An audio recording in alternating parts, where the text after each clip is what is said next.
बिस्मिल्लाहिर्रहमानिर्रहीम, अस्सलाम वालेकुम। किचन विद पाक फौज में हम आपको खुशामदीद कहते हैं। तो कैसे हैं आप सब? मैं आप सबकी दुआ से अल्लाह ताला के फजल करम से खैर खैरियत से हूँ। रेसिपी बनाने से पहले वही छोटी सी रिक्वेस्ट, चैनल पर नए हैं चैनल को सब्सक्राइब कर दें, रेसिपी को पूरा देखा करें, बनाया करें। अगर रेसिपी अच्छी लगती है तो लाइक कर दिया करें, वीडियो को शेयर किया करें।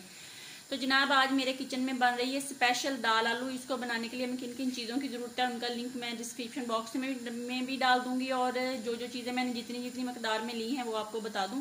यहाँ पे मैंने आधा पाव मसूर की और आधा पाव दाल मूंग की और आधा पाव दाल चने की ली थी। इनको मैंने नमक डाल के खुले पानी में अच्छे से बॉईल कर लिया है, ये आप देख सकते हैं। और यहाँ पे मेरे पास एक बड़ी साइज की प्याज थी, उसको मैंने चॉप काट लिया है। और एक बड़ी साइज की टमाटर थी, उसको भी मैंने काट लिया है। 4-5 सब्ज मिर्चें थी, उनको भी काट लिया। लहसुन अदरक का पेस्ट 2 चम्मच है। आलू एक बड़ी साइज का जिसको मैंने इस तरह का काटा है।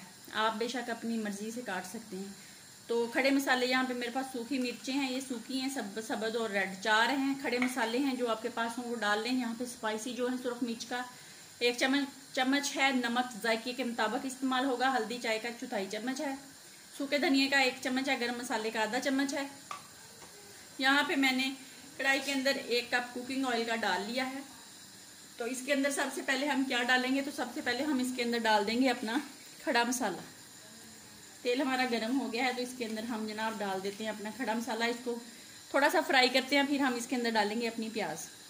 जनाब, खड़ा मसाले को मैंने 1 मिनट फ्राई किया था। अब मैंने इसके अंदर सब्ज मिर्चें, टमाटर और जनाब डाल दिया है प्याज वगैरह। इसको हम अच्छे से फ्राई करते हैं जब तक ये टमाटर वगैरह मैश नहीं हो जाता। फिर हम इसके अंदर डालेंगे लहसुन अदरक का पेस्ट और फिर आपको बताएंगे। अब हम इसके अंदर लहसुन अदरक का पेस्ट डालेंगे, इसको 1 मिनट फ्राई करेंगे। फिर हम इसके अंदर डाल देंगे अपने आलू, और आलूओं को हम तब तक इसके साथ फ्राई करेंगे जब तक वो अच्छे से गल ना जाए, क्योंकि दाल तो हमारी ऑलरेडी पकी हुई है, हमने आलू को अच्छे से गलाना है।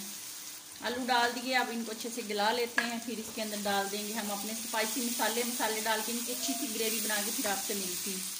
तो आइए चेक करते हैं। आलू हमारे माशाल्लाह देख लें गल गए हैं। तो अब हम इसको अच्छे से मिक्स करते हैं, हिलाते हैं एक दफ़ा। और फिर इसके अंदर हम अपनी तमाम जो दाल है बॉयल की हुई इसको इसके अंदर डाल देते हैं। डाल के फिर आपको दिखाती हूँ। देख लें, दाल को मैंने इसके अंदर डाल दिया है। अब हम इसको तकरीबन हल्की आंच पे रख देंगे 5 मिनट के लिए, और 5 मिनट के बाद दोबारा हम आपसे मिलते हैं और फिर आपको दिखाते हैं। 5 मिनट हो गए हैं, आइए चेक कर लेते हैं। ये देख लें माशाल्लाह ये बिल्कुल रेडी हो गई। अब हम इसके अंदर जो सूखी मिर्चें थी वो डालते हैं, और जो सब्ज़ मिर्चें थोड़ी सी मैंने रखी थी उनको डालते हैं। और डाल के उसको 1 मिनट के लिए दम पे लगाते हैं, और 1 मिनट के बाद दोबारा हम इसको डिश आउट करेंगे। तो जनाब ये देखें कितनी मज़े की है, कितनी इसकी खूबसूरती है। बहुत ही स्पेशल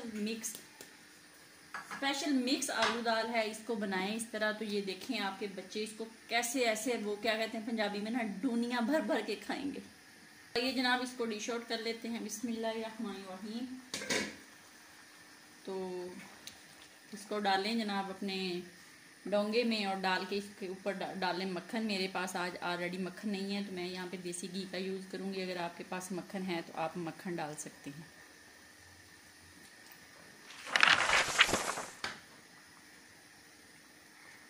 ये देख लें, दाल को मैंने ऑलरेडी डाल दिया है। अब हम इसके अंदर देसी घी डालेंगे। अगर आपके पास मक्खन है तो आप मक्खन डाल दें। देसी घी दाल के साथ ना ऐसे है जैसे कहते हैं चार चांद लग जाते हैं दाल को।